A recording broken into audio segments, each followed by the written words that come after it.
Tam-tam pédagogique. Tam-tam pédagogique. Pour une école sans sida. Tam-tam pédagogique. L'appel est lancé en direction de l'ensemble de la communauté éducative, en particulier les enseignants à qui cette émission s'adresse. Le rendez-vous permet aux seniors de la CRE d'approfondir leurs connaissances au profit de leurs apprenants en matière d'éducation à la vie familiale, à la population et au VIH et SIDA. Tam-tam pédagogique. Une production des ministères en charge des enseignements, en partenariat avec les ministères de la Communication et de la Santé, l'UNESCO, la CEMAC, ONU-SIDA et le gouvernement japonais. À la présentation de cette édition, Antoine Malonga, journaliste au service audiovisuel de l'INRAP.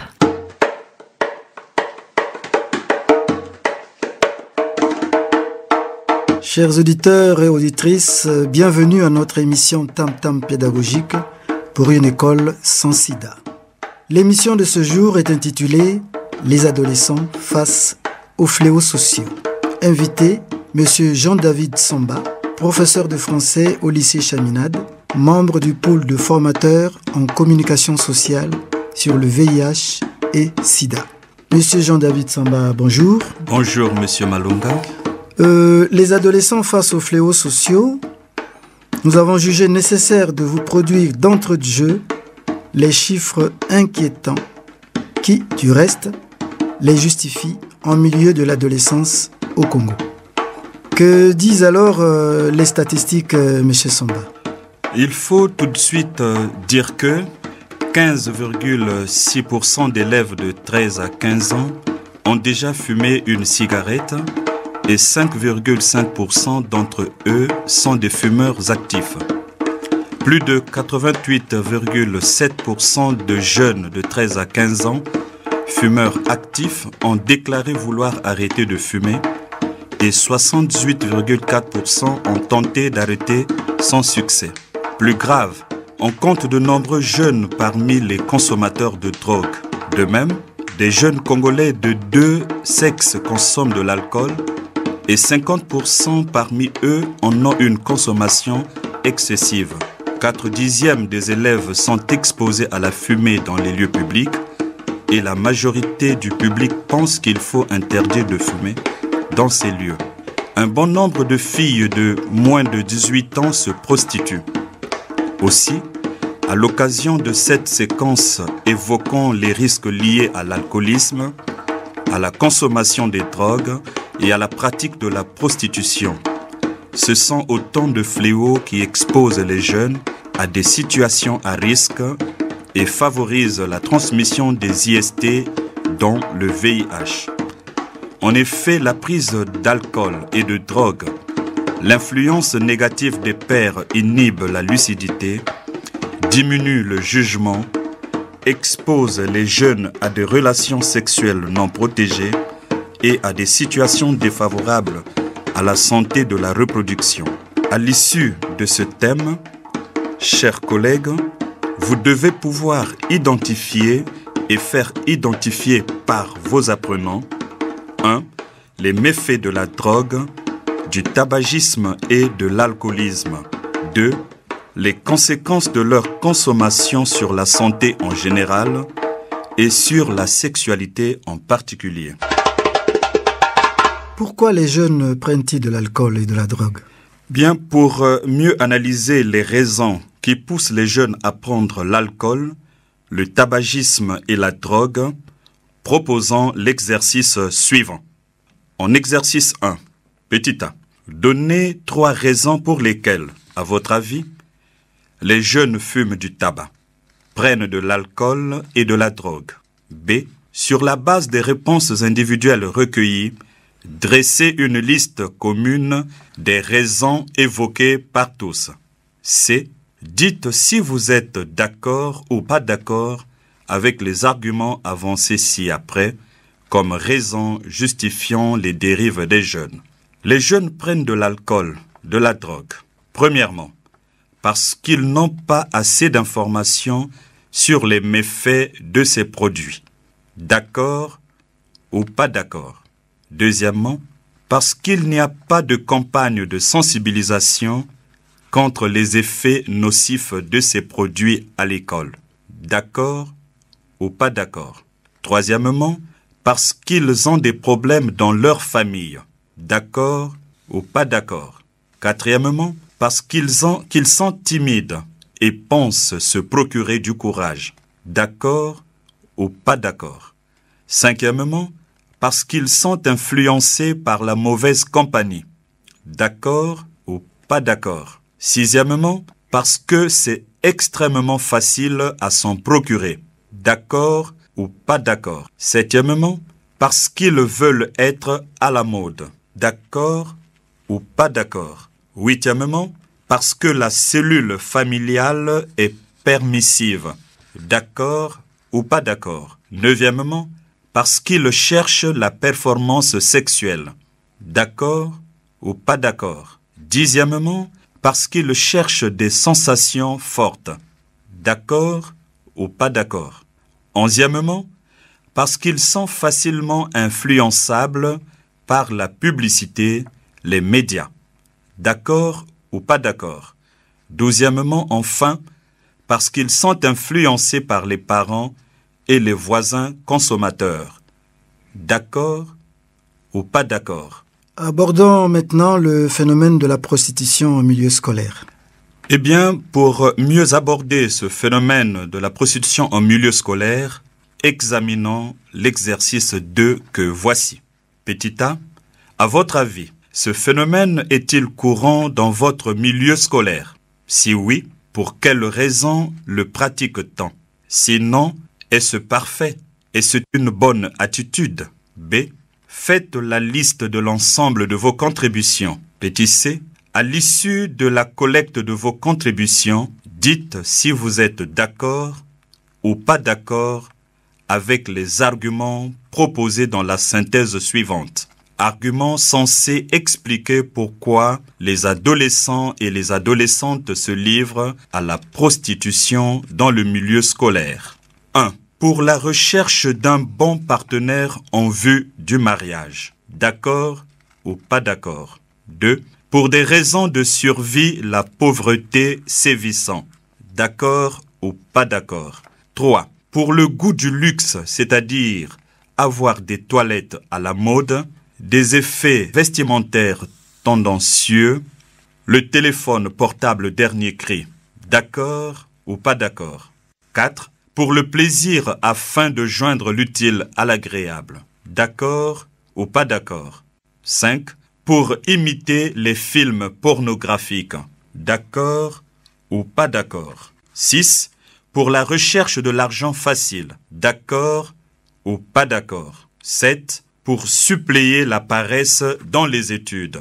D'accord ou pas d'accord.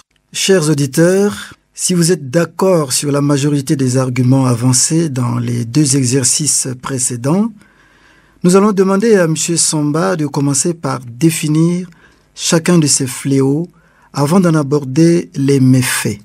Ceci pour permettre une meilleure sensibilisation en milieu scolaire. Alors, il faut retenir que la prostitution est l'activité qui consiste à échanger les relations sexuelles contre une rémunération ou un avantage. Dans le contexte de l'école, on parle entre autres de notes sexuellement transmissibles. Le tabagisme est, quant à lui, la consommation régulière et prolongée du tabac entraînant chez le consommateur une dépendance.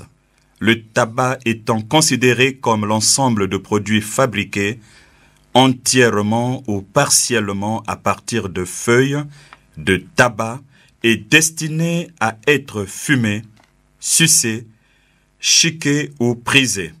Le tabac contient de la nicotine nocive pour la santé.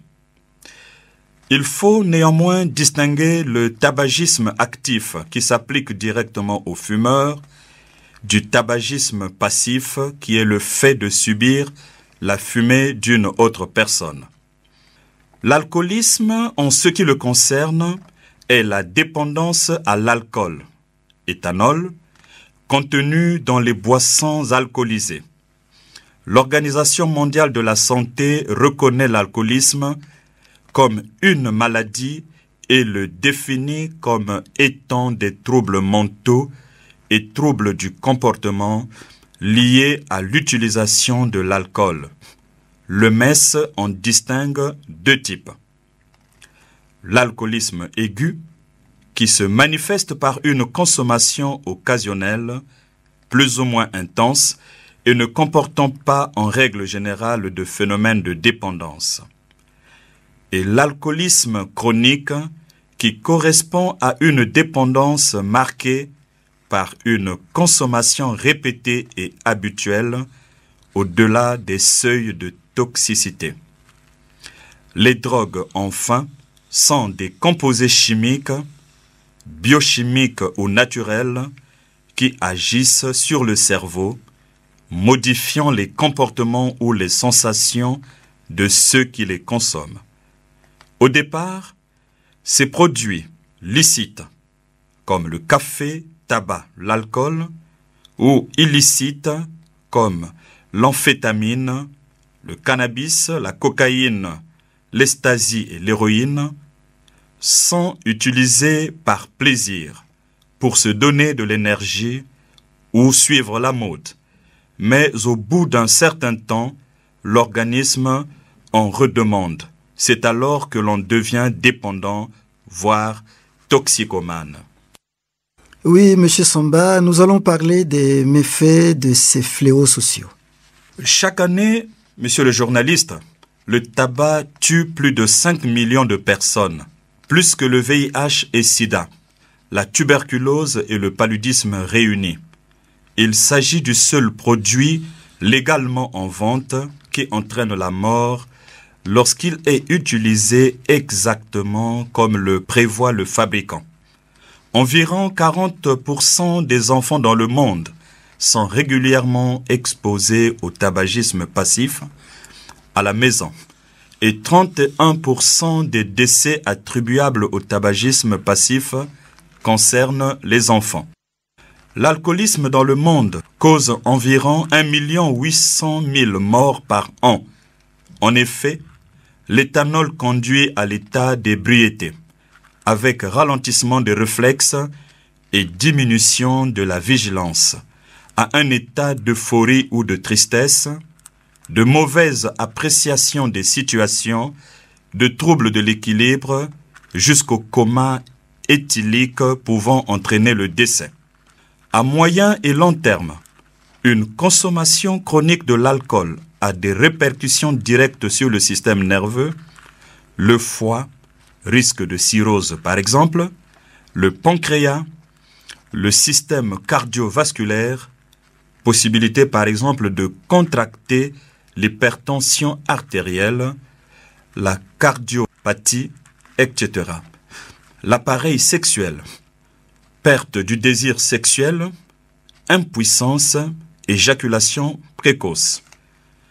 La consommation chronique de l'alcool conduit donc à la dépendance, c'est-à-dire à l'incapacité d'arrêter ou de réduire sa consommation.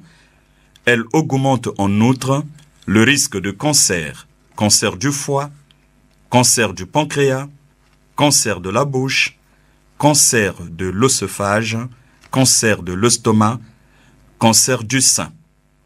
Quant aux effets de drogue, souvent qualifiés de psychotropes, ils ont une influence sur l'esprit, la volonté, le jugement, etc. La consommation répétée des drogues conduit à la toxicomanie. Outre les effets immédiats sur le psychisme dus à la consommation, la toxicomanie a des conséquences sanitaires graves, comme par exemple la dépendance, l'accoutumance, les maladies opportunistes, etc., pouvant entraîner la mort à travers l'overdose, le cancer et les complications directes, etc.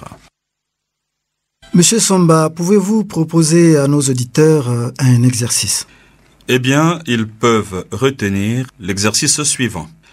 L'alcool ou la drogue conduisent à l'ivresse et à l'incapacité de raisonner, à une relation sexuelle non protégée, à un IST ou VIH et ou à une grossesse précoce, à l'abandon des études, à la victimisation, au rejet de ses parents et ou de la société.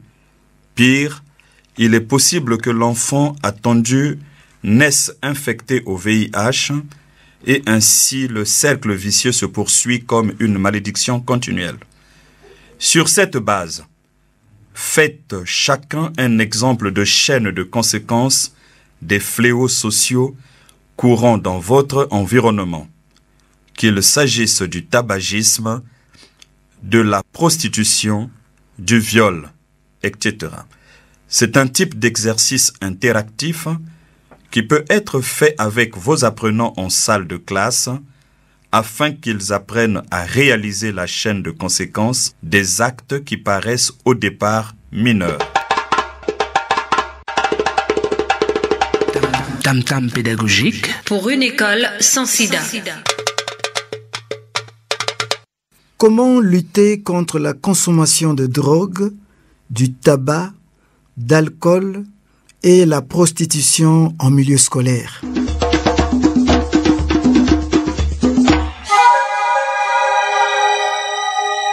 Il s'agit en fait de s'interroger sur les actions concrètes à mener à l'école. Que peut donc faire l'enseignant? À votre avis, l'enseignant peut-il faire des exposés, des causeries éducatives sur les méfaits de l'alcool, des drogues, du tabac? Oui ou non? Faire des exposés et des discussions en classe sur la prostitution scolaire? Oui ou non? Mettre en place un mécanisme ou trouver un espace libre pour conseiller les apprenants ou les concernés? Oui ou non? Conseiller les apprenants à en parler avec leurs parents, à se rapprocher des associations de lutte contre ces fléaux, à consulter un conseiller de jeunes ou à aller dans les centres de santé? Oui ou non? Sensibiliser les apprenants sur les méfaits de ces fléaux, mais aussi sur les conséquences? Oui ou non? Sensibiliser les apprenants sur la nécessité de se contenter des possibilités de leurs parents? Oui ou non?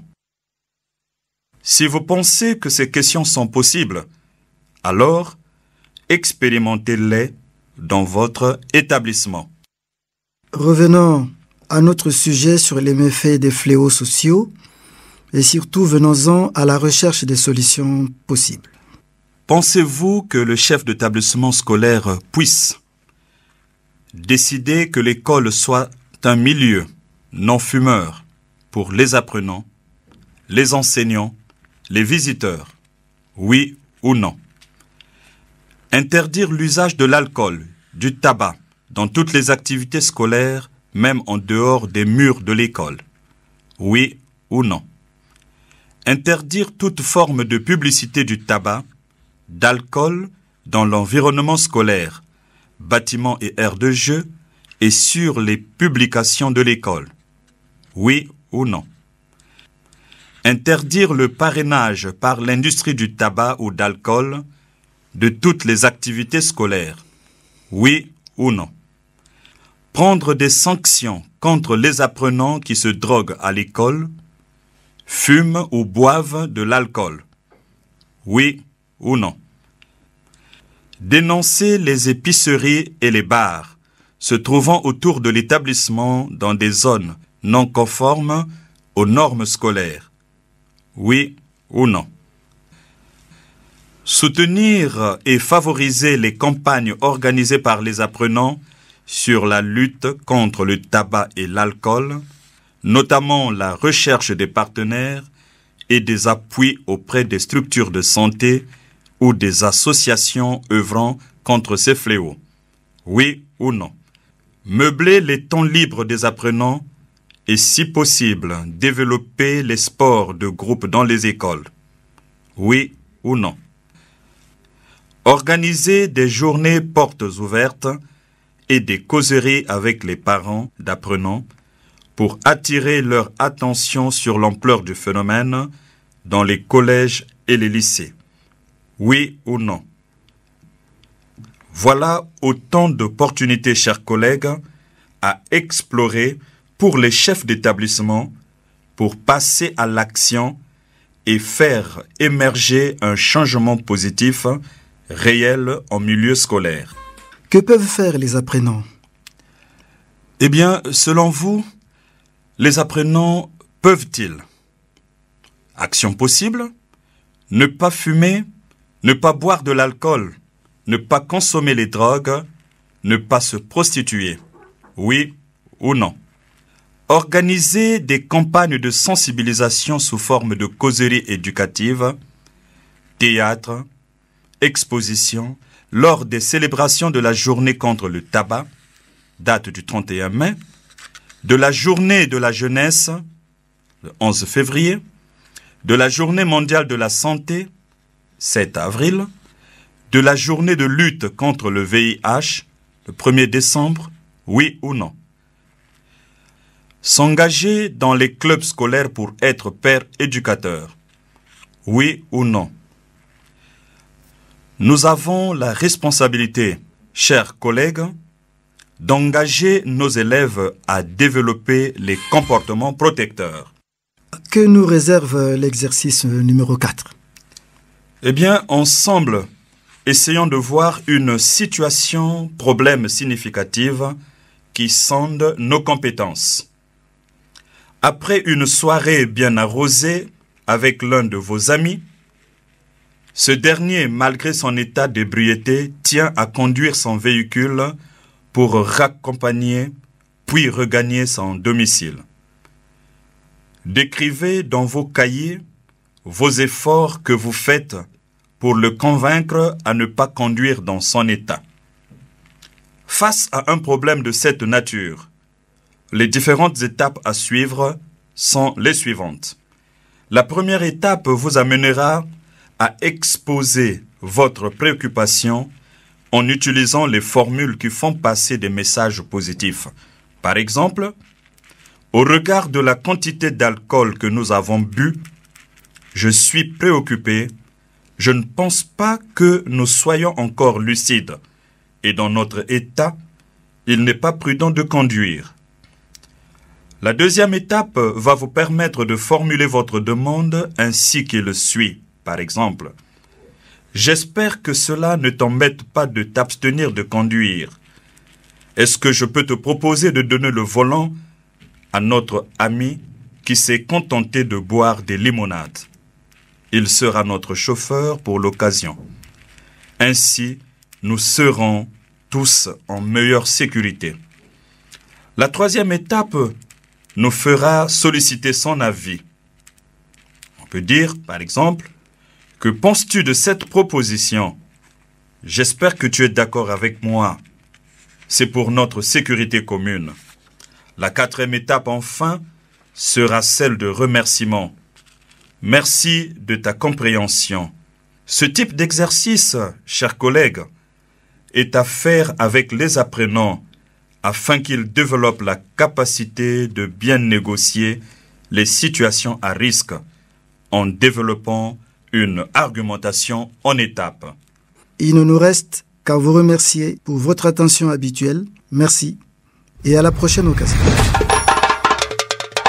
C'était Antoine Malonga, journaliste au service audiovisuel de l'INRAP.